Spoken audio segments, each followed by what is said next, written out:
of game that you gave to me now. See game. The game has scored now, and the game did not click. It's not my fault now. It's not your fault. Whose fault then? Is it my fault? So I don't do bad things. Say I collect game from you now. Are you getting me? You pay. You talk to my landlord. Just the shout. You shout with me. Are you? You don't get sense. Mr. Nestor, just be calming down. All these things you are doing, be running for high blood pressure.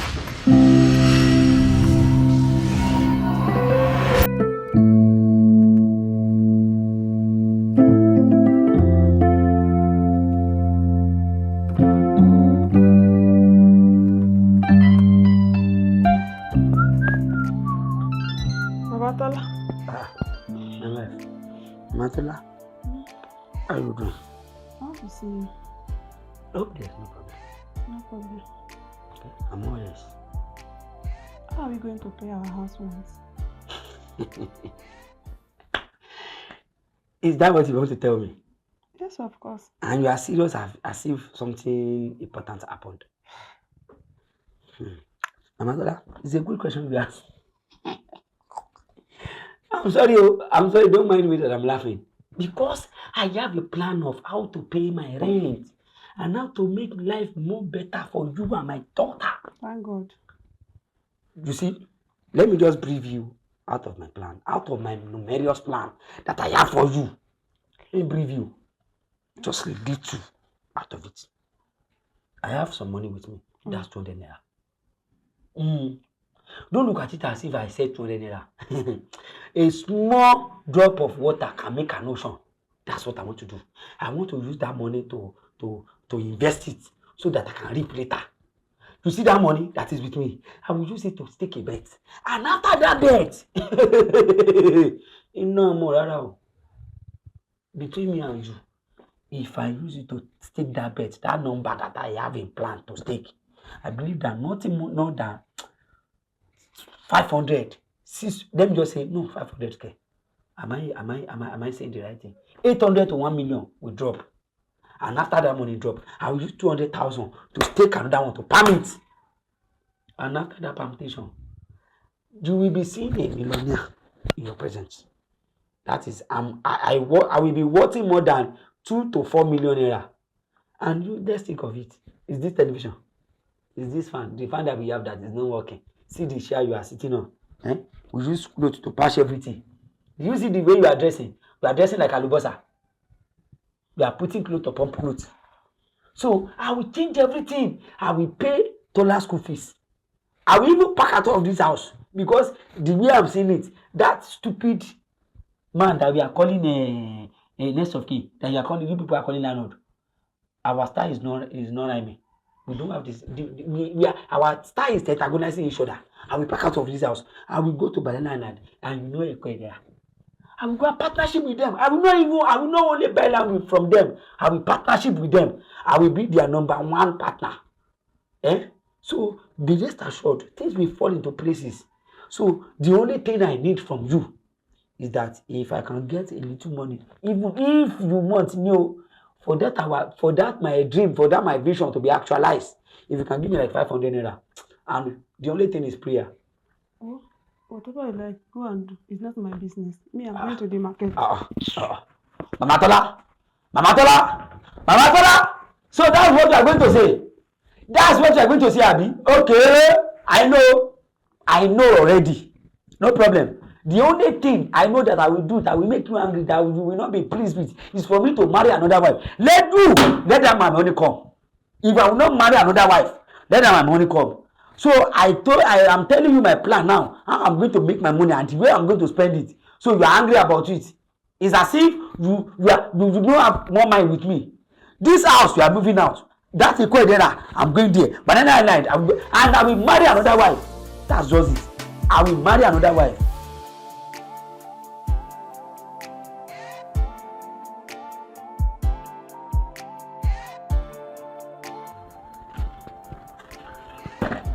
Hello. Good afternoon, sir. How's everything? Fine, thank you, sir. Your face is fine. Thank you, sir. Are you a Fulani? No, sir. You are not a Fulani? Yes. Abi you Fulani? No, sir. Where's your husband? He's not around. He went out since morning, sir. Don't tell me lie. I'm not lying, sir. I can't. He's not around? Yes. Your husband is not around? Yes. No problem. Okay. This room, your husband told you say it's expired. Yes, he told me. Since. Yes. So that is why I came here. I want to collect my money today. So it's better go inside, go and bring me my money. Baba landlord, we'll pay you. Let's just give you 2 days. I'll pay you. Me, I'll bring it to you, please. You will pay me. Yes. You just dey come, you talk to me like a responsible person. Say, Baba landlord, I will pay you. I will pay you. You just dey, what? Tell me, woman. I'm not joking, no. I'm not joking. The time I was spending with you, you look me say I'm a responsible. I'm not a responsible person. I'm a mad person. I know. What happened? Say, this is your father's house. I don't know. What's the problem? The people just rent the room. You never pay my room. Why? We'll pay, sir. I go and live for your father's house now. I'll pay you, Baba landlord. At least we have been paying before. I'll pay this one too. Please. I want to collect my money. You have to threaten me. You give me a dick. What's the problem? I'm sorry, sir. No problem. Can I? No. What's? No. What's? It's my daughter, Tola. Are you serious? Yeah, it's Tola. It's your daughter? Yes. Then they do shit. Yes. Are you sure? Yes. Hi. Oh yeah, let's go and check. Don't worry. Sebi is your daughter? Yes. It's your daughter? Yes. No problem. Around what time your husband is coming back? In the evening, sir. In the evening? Yes. By the time I come back, hiya. If I come back, madam, see your nose. Your nose is point like this. Your nose is like arrow. You know the meaning of arrow. Sorry, boy, I told that be me for me matters here. But I cut here for you. Baba landlord, it's not up to this now. I'll pay you. Hey, give me my money now. Why you stop the? I'll beat you. Okay, sorry, sir. I can't fight. Okay, no, I don't go and get. I'll collect my money now. If you don't give me my money, I'll carry you. Carry you go my side. To where? To my home. I'll give you your money, sir. Just give me 2 days. Tí wàá gbọ́ lórí burúkú eléyìí ya olórí burúkú. Kò rówó sọ ó ṣèṣe olórí burúkú kiri gbogbo àdúgbò. Ó dẹ̀ gbé fáyín gẹ̀ sínú ilé. Ṣé òun ló tó ṣe? Which time you toast? That time you toast you. Ṣé òun ló tó ṣe fúnra rẹ̀? Yes. Ó dẹ̀ gbà fún. Yes. I love him. Ṣé gàá ló ti fi ọ̀nà? Baba landlord, I'll pay you, sir. No problem. Yes, sir. Olórí burúkú. Ó lọ sí gàá àwọn Fúlàní. Ó lọ fi ọmọ lọ́mọ.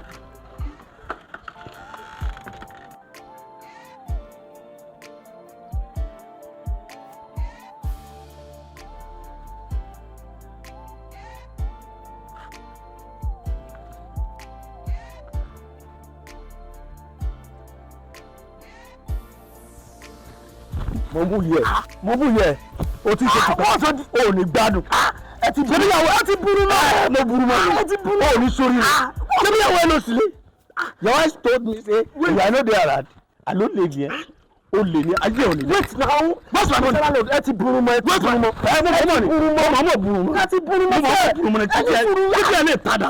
wait now be calming down now what all this thing you are doing. Give me my money. You are big more than this now please now.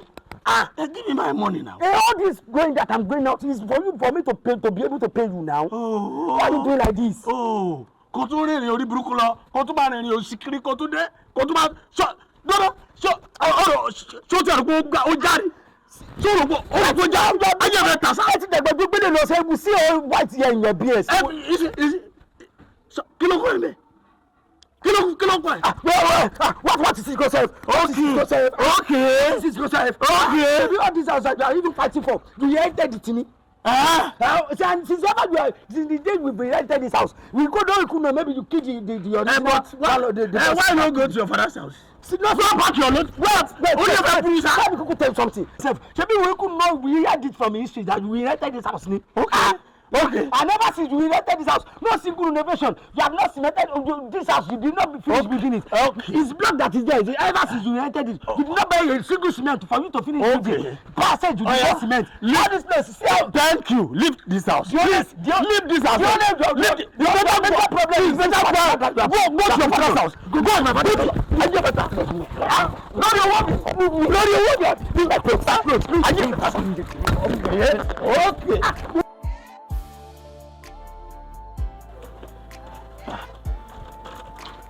Mama Tola. Baba Tola, welcome. Afternoon.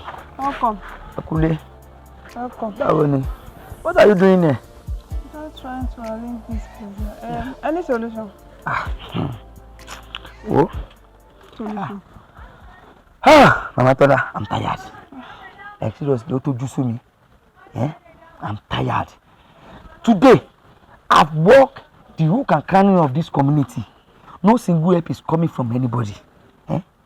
There's no place I've not been to. I've walked to the extent that my leg are crying that we are tired, and they are saying it like this. I'm hearing that we are tired. Even if I want to carry my leg like this, it will be like 10 bags of cement. I walk to the extent that it remains small for a bike to hit me. To the extent that I walk to an extent that madman was running after me. I was running, madman was pursuing me. So, I believe when it is time, God will provide. We will sort all these things that is on ground. But Baba Tola, I can't just be doing it alone. You need to help me. I'm tired. Baba Tola, be sincere with all these things you are saying now. You to hear what you are saying. That you can't be doing it alone. Am I not trying my best? Okay, should I kill myself because I want to pay outside? I want to pay school fees now. Should I kill myself? Oh, me. Well, madam, I'm tired with all these things you are saying. I want to go and rest. Wait, what about TOLA'S money for excursion? What is your problem, woman? I just told you that I'm tired. See the way I'm sweating like a Christmas goat. I look for money to pay school fees or to pay absent. I've not seen anyone. And yet again, here you are. Still asking me for money for excursion. Money for excursion, call. Money for entire sport to me. Maybe when you bearded me, you'll be at peace then. Rubbish. I'm tired. I want to go and rest. I don't disturb you with that your nonsense talk again.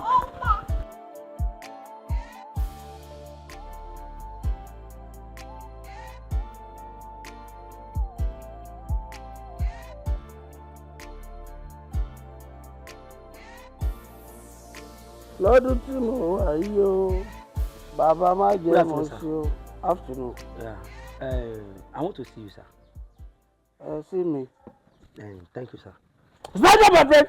Are you all right? Who give you audacity to sit down? Who give you? I'm so sorry. Am I allowing you sit? You have to sit down. I'm sorry, Mr. Next of King. I'm sorry. I want to see you for an important talking. That's why I'm here. I'm sorry. Tell me your problem. Can I sit down? Don't sit down. It's all about how to pay your house rent. That's why I'm here. Okay, thank you very much. So, where my money? It's about to pay. I said it's about how to. Give me my money now. It's not that I have the money here, sir. I want us to discuss how it will be possible for me to pay your Okay. Oh yeah, I'm here. Sir. I'm here you. I sat down and I think about it very well, and I was like, I should come to you because you have the solution for me to be able to pay your house rent, sir. And this is the plan I come up with. I want to tell you that I should be acting as the CSO of this community, sir. So that where's my money? Tell me you want to give me my money. Give me my money now. Sir, be coming down, sir. This is what I'm saying, sir. Okay.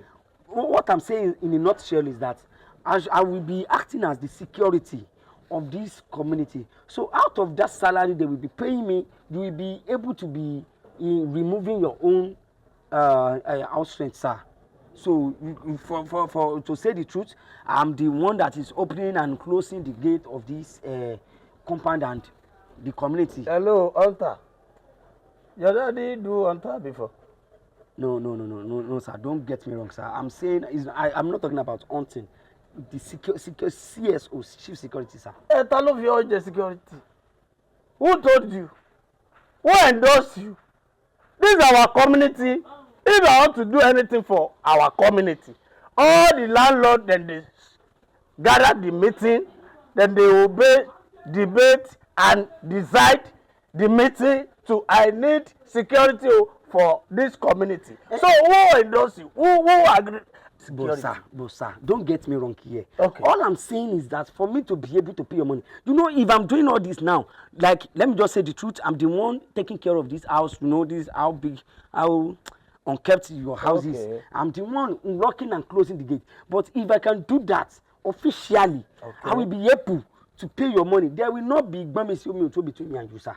Okay. So all this argument about money issue will be solved. Owó security tó bá fún ẹ ló máa fi sanwó. Exactly, that is where I'm going. You getting my point, sir? 100, sir. You are very typical and prices stupid. O mad is that? Kí ló ṣe lọ? So blame me. Okay, mo jọ ní film ló jẹ. Am I comedian? No, but it's how to pay your money that I'm saying, sir. So gbogbo kan ṣe office jókèrè. Ó máa kúrò nílé ìsìn. I will enter your room and flick your load. Are you alright? Yes, sir. You are taking this thing too personal. All I'm saying is for me to be able to pay your money. Or don't you want to collect your rent? Okay, sir. Now me, I want to endorse you to do the security. Yoruba says car for what. That is where I'm coming to you. Ta ló pẹ́ lówe? Ọdẹ ọkùnrin nínú gbórúmọlẹ̀. Ta ló fẹ́ fi ẹ̀jẹ̀ security ládùúgbò? Hello, girl. You are sleeping, sir. Olúwa. Sir. Sọ́fẹ̀ sọ́fò dànù. Sọ́fẹ̀ sọ́fò dànù. Olórí burúkú. Kòkòkò bíi ọlọ́run. Ọ̀jẹ̀ owó ilé, owó ilé san. Àwa ni ká apply ẹ̀ o, for my security. Ìgbà wo ló ní lọ já sọ́ọ̀bù?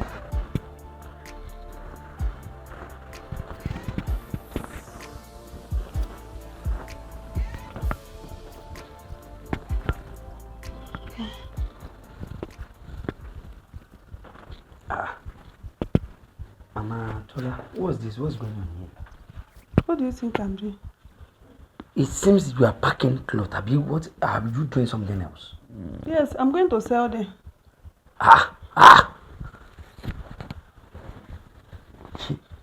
Tell me you are joking. Joking about what? About you selling all these things. Tell me you are joking. Baba Tola, tell me, why won't I sell my clothes? Since you cannot feed me and Tola, why won't I sell my clothes to feed me and my daughter? But wait, it has not gotten to this. Like, are you serious about what you are saying? It has not gotten to this. See, everything that is happening now, I believe, is with time, things will fall into places. When? Soon. Just a matter of time. Which time? See, woman, try to get my point here. All that I'm doing, all me running at Taskata is because of you and my daughter. Please, how old is Tola now? Remember where you have been telling me, kò ní pẹ́ dé. Lọ́dún mélòó? You know what, my baby? I know all this thing you are doing is for you to lay hand on something. But me, you selling your goods, our selling our valuables is not up, is not still up to that. Selling your goods will solve the problem at hand. But the only thing we need to do is for us to work harder and pray. And I believe with prayer and hard working, things will fall into places. Please, my baby, please. Sit down, please. Please. My wife, my darling wife, my woman, my game, my ifunaya. Tell me, Neko, if you hear me, you know what? With time, all this thing we are facing, I believe it will pass. Just be patient with me, and I will raise up to the standard that will befit you and my daughter. After we be able to do all things for you, please. What about landlord that is disgracing us every day? Forget about landlord. You see that I don't call him landlord. I call him Mr. Next of Kin because I know that this is how that is even bragging about. He inherited it, but with time I will sort him. Don't raise up your hair. You know, you know, if you are thinking now, it will affect me. To know you are my joy, you are my happiness. Please now, be my baby, my wife, my darling wife. I'm sorry. It's just a matter of time. Leave all these things pass, and I will sort everything.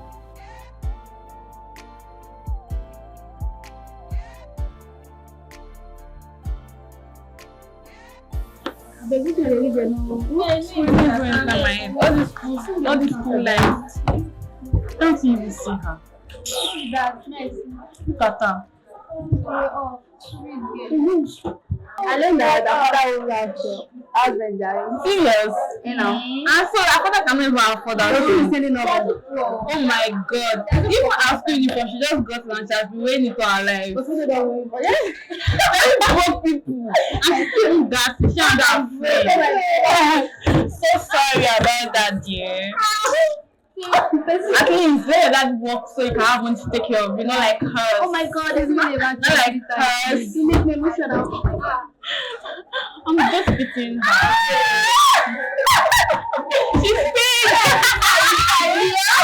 She's pain. Why is this one? You saw? Are you okay? Where is she? She's got okay.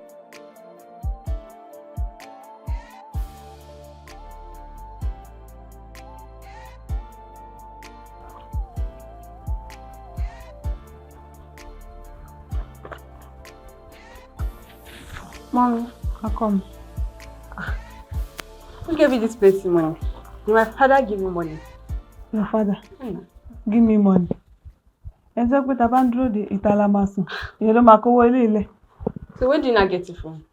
It's from my market. I have been saving this. That means you'll be able to pay the house rent, right? Yes. Because the landlord will be here anytime soon. Yes, don't worry. I'll finally settle the landlord. So we are free now. For now, at least. Okay. But mommy, won't my daddy be upset that you're paying the rent? Your daddy, yeah. All he know how to do is drinking about, playing game around, correcting people in English. I'm helping him, so he'll be happy. Well, we can't keep waiting for him, have you? We will not, River.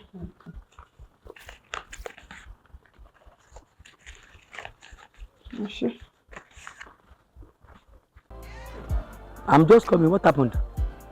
Where's that gown that you want to amend for Tola? Which gown? That's my pink gown now. You said you want to amend it for her this morning. But I did not take it when I was going now. Did I take it? Yes. I forget to tell you. Don't worry. Where's my gown? So I cannot touch my wife again. Close your eyes. Bye. Close your eyes. Close your eyes. Don't open it too. Don't open it too. Oh, yeah. Open your eyes. Daddy, what's this now? Be nailed about everything. This is how the white people normally do it. This is not what they used to give. You collect it first.